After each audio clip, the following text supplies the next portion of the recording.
Hello, everyone, and welcome to Thoughts and Coffee. My name is Sarah Barnes-Humphrey. I'm the founder and host of Let's Talk Supply Chain, founder and host of Blended Podcast, and the founder of the Blended Pledge as well.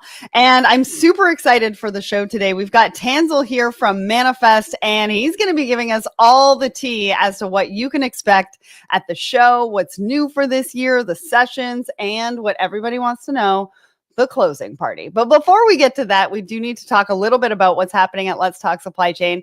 If you're tuning in, make sure to let us know in the comments where you're tuning in from. If you love the conversation, you know we love a good fire emoji as well. So make sure to put those in there as well.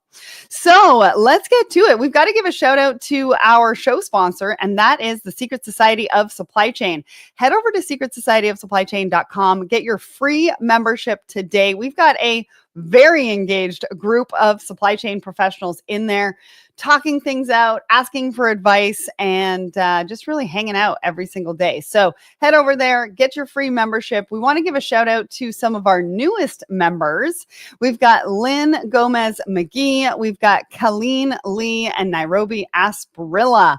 Thank you so much for joining us in our community, and love to see you there. All right, let's get into what is happening at Let's Talk Supply Chain. We've got a brand new episode. This is our Woman in Supply Chain series, and it's with Zara Zhang. Now, we talked a lot about her journey and what that looked like, and we talked about her fear of public speaking. She got up as a little girl on stage, and she had to say some lines, and she got paralyzed with fear, but she overcame that, and now she stands on stages globally. She works for Maersk, so go and check that out. It's episode 506, wherever you listen or watch the show. So Spotify, Apple, over on YouTube, go and check that episode out. It's awesome.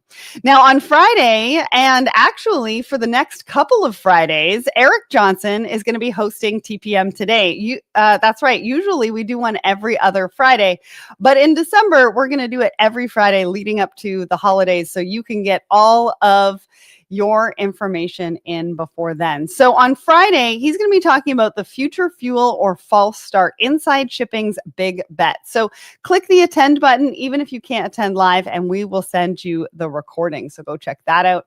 And then on December 11th at 1 p.m. Eastern, OptiLogic is back, and they're here with Accenture Fulfillment. And we're going to be talking about AI-powered data transformation, accelerate models, insights, and action on a LinkedIn Live event. This is going to be hosted by me. It's a free LinkedIn Live event. So go and click the attend button, because you're not going to want to miss this. We're going to be talking about, obviously, AI, which is the big topic these days, but we're going to be talking about data transformation, and not everybody has their data right. So if you don't, you definitely want to be there. So go and check that out.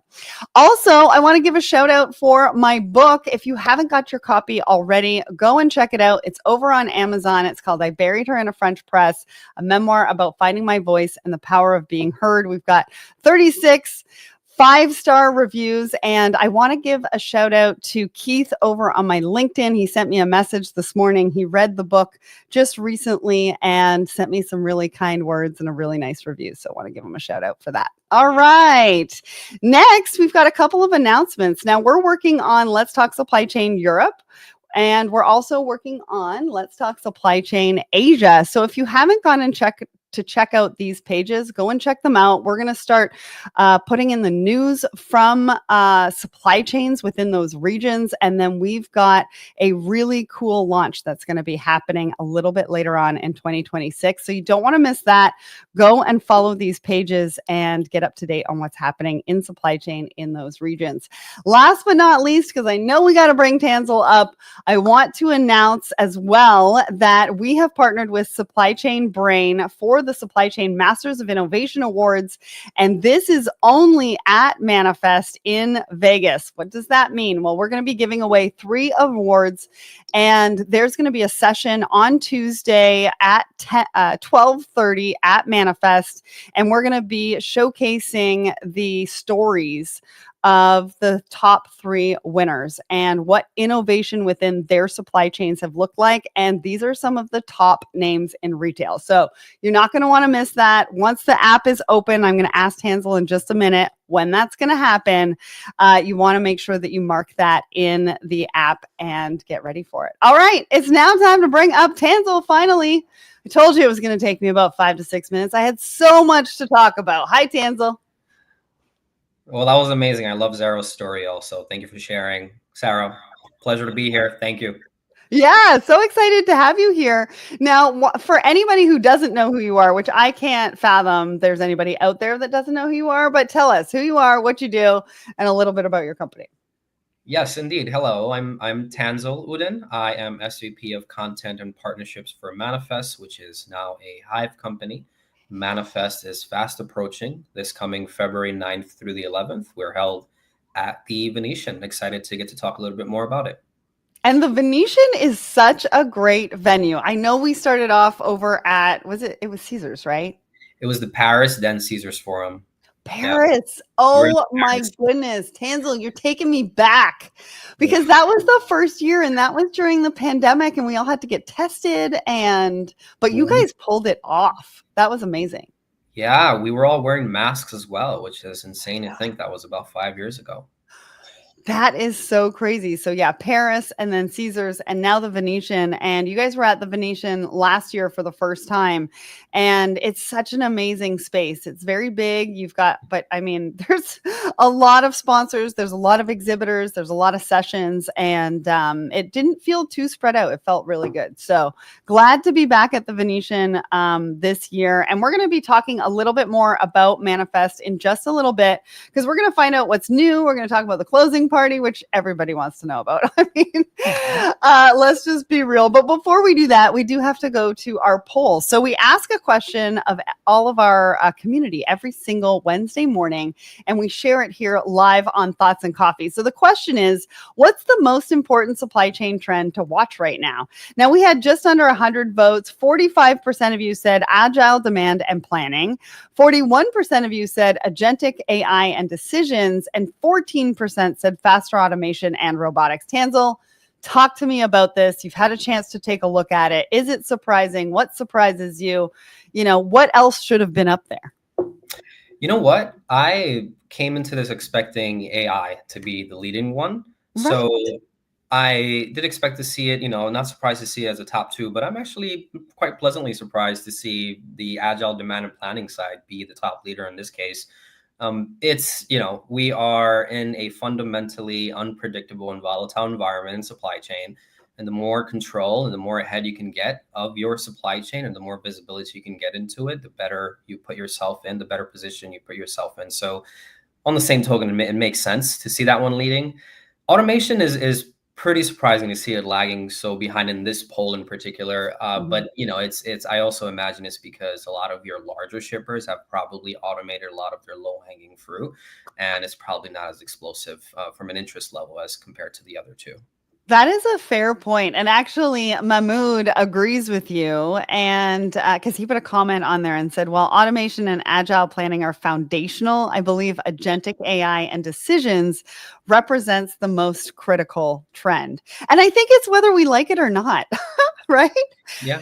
Everybody's talking about AI. I'm sure you have a bunch of sessions at Manifest. I'm not going to put you on the spot and ask you how many about AI, but everybody's talking about it. You can't go a day without talking about it, hearing about it. What does it mean for us? How do we figure this out? What do we need foundationally to be able to really implement AI? And where do we start? Yeah. No, it's some would argue it's covered almost ad nauseum, but like you mentioned, it is a necessary evil across our agenda. And we value people being able to share how they're actually applying it. So what is tangible? How are we seeing value for this applying AI across our supply chain? Who are we working with? What were some of the pitfalls? What were some of the lessons learned? So the narrative is more towards the how are we getting there versus what are some of the potentials and what are some of the things that we think will happen. We're actually seeing people apply it, which is what we're most excited about when it comes to an event like ours. Yeah, because we need examples. We need to see what's working for everybody, what's not working. Where do we learn from other people's mistakes? sakes.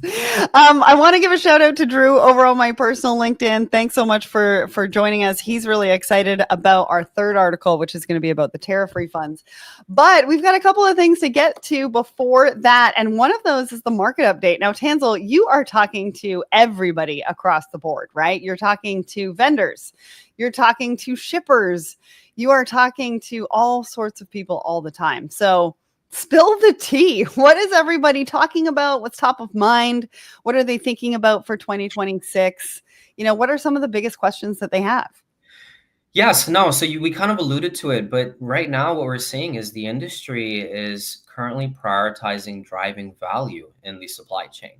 And, as we know, supply chain is no longer just this operations or cost silo. It's now viewed as this driver of growth, and a lot of your leaders are drilling down into the real cost of serving the customer or channel or whatever it is, and this kind of helps them adjust their pricing or sourcing or fulfillment strategies. And so we are in an environment where we accept that things like volatility, whether it be across economic or geopolitical or environmental, it's quite frankly the new normal.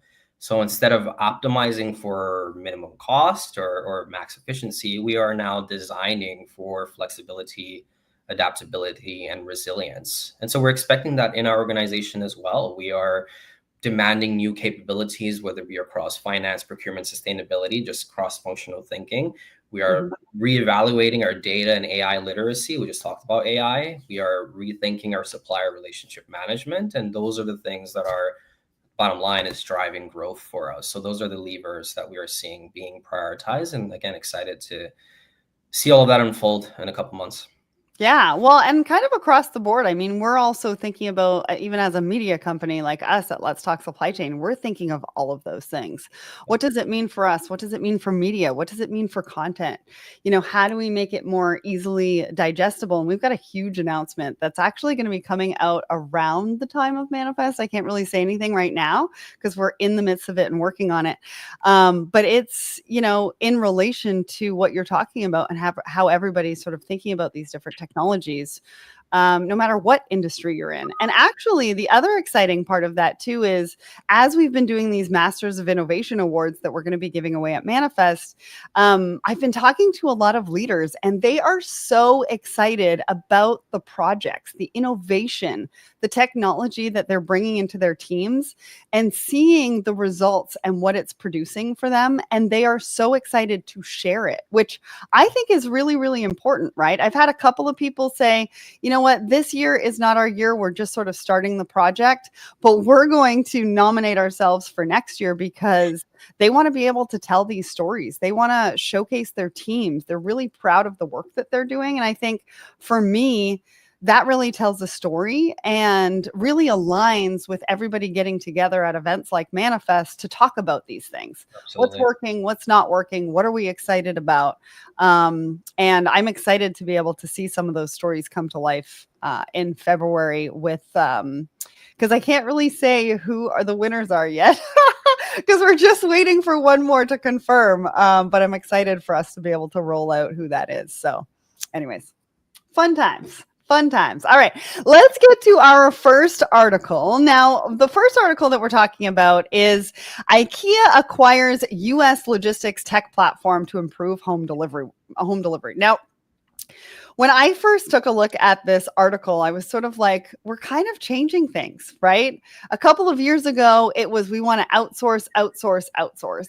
And now we kind of want to bring things back in because we want to have control over our customer journey and the delivery behind it and the supply chain of putting the products together and then delivering to the customer. And what does that look like? And so having control, at least to IKEA, is something that's really important to them. When you looked at this, what did you think about this? I mean, these are the types of things that and partnerships that kind of happen organically at the event. So I'm sure this isn't surprising to you, but talk to me about what you think. Yeah, well, first, I really love this move because for a company like IKEA, it just shows that even your large established players are viewing supply chain and logistics tech as a core strategic capability, right? It's So not true. just a service to outsource. So that's incredible to see. And I think it's important for companies that have huge direct to consumer or omni-channel demand. It's, that conversation of in-house versus outsource, where on the in-house logistics side, especially when you're talking about last mile, it can bring a big competitive advantage for you. And then on a broader level, and tying in with Manifest, this pretty much aligns with some of the broader supply chain transformation themes that we touch on, whether it be automation or AI or real-time visibility. This is quite literally a concrete example of that digital and AI-powered control tower, that last mile orchestration, that customer-centric logistics, delivering value at scale. Like I just said, we're trying to find value, and this is a really great example of that. And like you mentioned, a lot of the partnerships, either some of them are seated at Manifest. Those conversations start at an event like ours.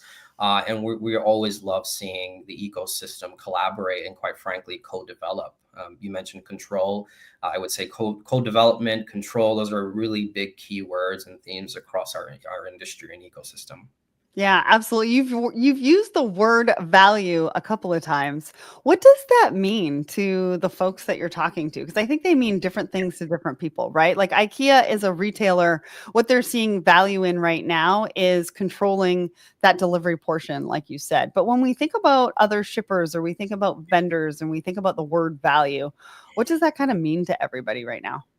I would say, like you said, it depends on who you're asking, but for the most part, it's what are we doing that is bringing tangible results? And can we actually pinpoint, let's say for a technology, for example, we've developed a thesis or hypothesis, and we've co-developed with a partner. Where did this deliver value for me, whether it be to the customer at a product level? Like I mentioned, we're evaluating cost literally at a customer or channel level. Where did we optimize for cost there, optimize for efficiency? So it's quite getting visibility into those different areas of the supply chain, and being able to tangibly speak to it. And kind of going back to your awards, I love that we're highlighting some of those projects, because some of those leaders, and we'll share when we can share who they are, we'll speak to some of that, whether we've been in this transformation journey. This is what we did along the way, and this is how we extracted value. So really love that you're doing that. But that is really what we're hearing from those shippers, a lot of those chief supply chain officers that come to a show like ours. Yeah. We're going to have a Q&A portion. So you want to make sure that you're in the audience for that, so that you can ask the questions around value. But I go back to that word that you used, value, because I want to bring it back, because I think we're using it hand in hand with ROI. Right? Because ROI to a lot of people means revenue. It means money. It means, bottom line, that kind of thing. But there's a lot around ROI that has that value component that you're talking about. Does it save us time? Does it help us with efficiency? Is it helping us optimize? And I think it's really key. It's really important when you're going to shows like this to understand what value, success, and ROI means to you. So that you can align that in the conversations that you're having, and making sure that the people that you're meeting with and aligning with can help you sort of solve for those challenges. Absolutely. All right. So let's talk about Manifest. I'm going to pull up the website because this is really the registration page that you want to go to find out more about it. You've got the agenda on there. You've got the speakers on there. We've got the sponsors. We've got the venue, like how to, you've got the different passes up there as well. So talk to us about Manifest. Why should people go? What's new this year? I'd love to know what's new this year and what people can expect. Yes, one of my favorite subjects. We are fast approaching, February 9th and 11th. I can't believe we're this close to the event, but here we are.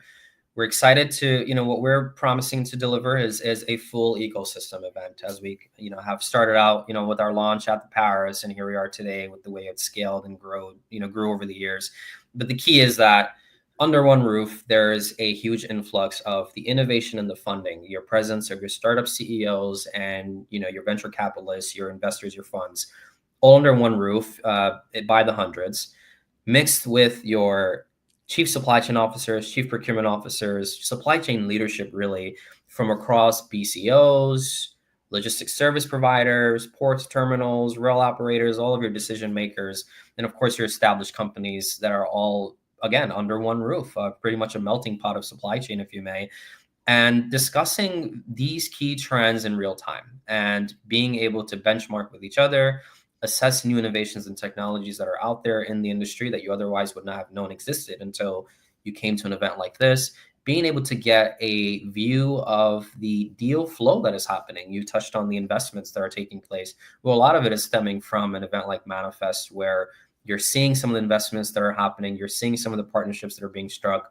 We even have a live press page that shares some of the news that was shared at Manifest. So I'm sure yours would be there as well. I'm excited to see what that is. And yeah, so that's the show itself. We're expecting upwards of 7,200 attendees. And it's, again, a place to where I think I would cap it off by saying it is a place where your LinkedIn connections come to life if you are in supply chain. That's one of my favorite descriptions, of the event that we've heard. And yeah, so excited. And, as you shared the website here, one thing that I'll mention is our agenda will also go live very soon. This Thursday is the announcement, where basically all of the topics, the descriptions, all speakers that are speaking to each topic will be shared publicly. So actually our community can start planning now.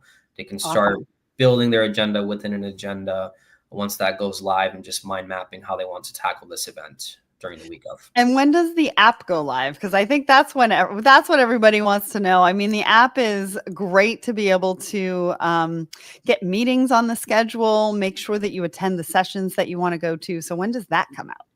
Yeah, the app goes live about 1 month before the show. So early/mid January, everyone gets that email with login details. You get in and you start networking.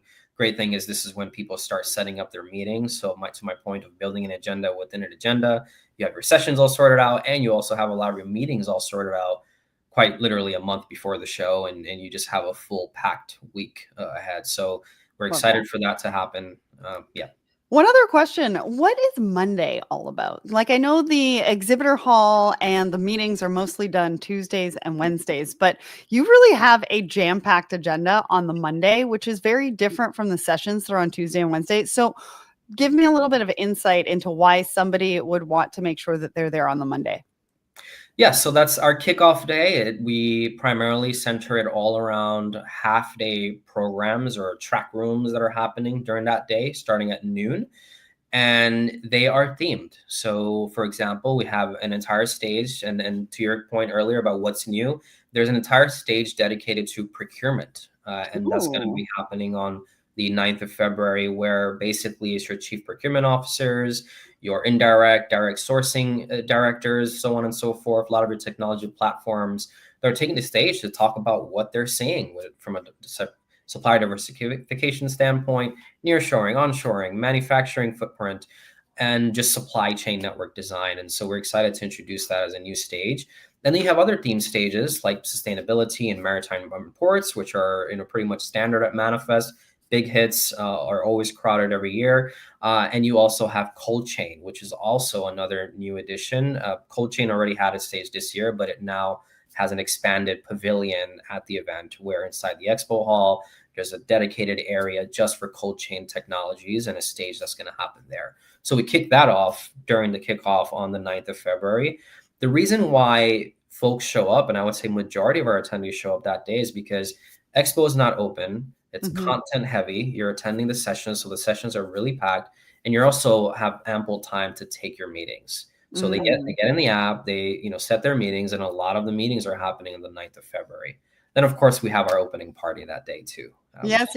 And we cannot go without talking about the closing party. What can everybody expect? Because everybody wants to know what that's all about. Yes. We announced this a few weeks ago. Tayo Cruz is our performer. So love that. Excited for that. It's on the 11th of February. Always a massive hit. It's a lot of fun. And Tayo, from what I hear, is an incredible performer. So excited to see him live. I am excited too. Now, just quickly, you do have a lot of shippers that go to Manifest. What's some of the feedback that you get from them as to how they make the most of the event? Yeah, this one's close to my heart. I work with all the shippers, most of the shippers that come to our show, particularly those that are chief supply chain or chief procurement officers. It's been a big effort across, from myself, the team, to bring them and make them aware of this event and get them to the show. And we've been thankful to first see that uptick in the amount of chief supply chain officers that have been attending. We went from a handful to a dozen to about 60 this year to close to 100 for this coming February. And this is directly because one of the main feedbacks that we get is, you know what, I did not know a lot of these startups existed, and some of them actually work. They're agile enough for me to try out, for me to work with, co-develop with. So just the sheer presence of the innovation is a really big draw, and I think just a differentiator in general of the event. And then secondly, the peer-to-peer. So as we continue to expand upon the amount of shippers and leadership that are there, like the chief supply chain officers, they're now rubbing shoulders with chief supply chain officers from different verticals, from retail environments, life science environments. So they're getting a mix of both. They're getting a mix of that innovation. I didn't touch on investors, but the live deal flow that's happening, but also peer-to-peer where they're able to benchmark with them. We even have a private forum for your chief supply chain officers while at Manifest. It's called our Leadership Suite, which we launched this year with 60 of them. And we will have it again next year with about 100 of them, like I mentioned. And so those are the two main things I would say. It's the benchmark with peers and just the live access to all the deals and innovation. Yeah, thank you for sharing that. Now, before we get to our next article, I want to give a shout out to Larry. John gave us our first fire emoji, so I love that. But also, just to let everybody know, we are hosting a Woman in Supply Chain dinner on the Monday night. If anybody's going to be there, they want to come, please DM me on LinkedIn so that we can get that registration link over to you. Otherwise, I might put that in the comments too. So you might find that. And then I'm going to be on stage. I'm going to be on stage Monday. I'm going to be on stage Tuesday. I'm going to be doing the awards. Plus, we're going to be recording some podcasts on site too. So it's going to be a lot of fun. All right. Let's get to our last article because we've only got a couple of minutes on this, Tanzil, but everybody wants to know. So this article is it was updated October 24th. And I have to say, I did go and check it out a little bit earlier before we started this show just to see if there was an update. But as of one day ago, there is still no update on this. But here's what you need to know. Tariffs have brought in $150 billion since they've been implemented. And that was only this year. But what they're saying is that there could be a decision coming down from the Supreme Court that might give half of that back to importers. That might be up for grabs and you might be able to do a refund. So make sure that you follow this story because they're going to be able to tell you if that is the case, how you're going to be able to get a refund. It's probably not going to be quick because there's going to be a really big number of refunds to process. So pack your patience because it could take a while. Tanzil, some last words. What did you think about this particular article? I know you've got some sessions, I think, on tariffs at Manifest. We do, and it's funny you said this article was, October. We're, in December, and we're still waiting for that looming decision. But it just shows, how, first of all, how trade policy can suddenly shift entire cost structures, right? And bring on high unpredictability. But at the same time, what I thought about when I read this and saw this is for those who rely heavily on imports, whether it be a retailer or manufacturing company, it really just highlights, right, the value of flexible supply chain design. So this is why we hear those terms like dual sourcing, safety stocks, nearshoring, supplier diversification. It just highlights the importance of that. But in the immediate term, to your point, I would think, and this is based on my conversations with a lot of the chief supply chain officers currently, I think right now, today, leaders are just needing to audit and gather all documentation possible. Invoices, bills of lading, customs entries, classification papers, whatever it is, because I'm hoping, I'm just saying I'm hoping, that for those entries that have been liquidated, it might be a more smoother process.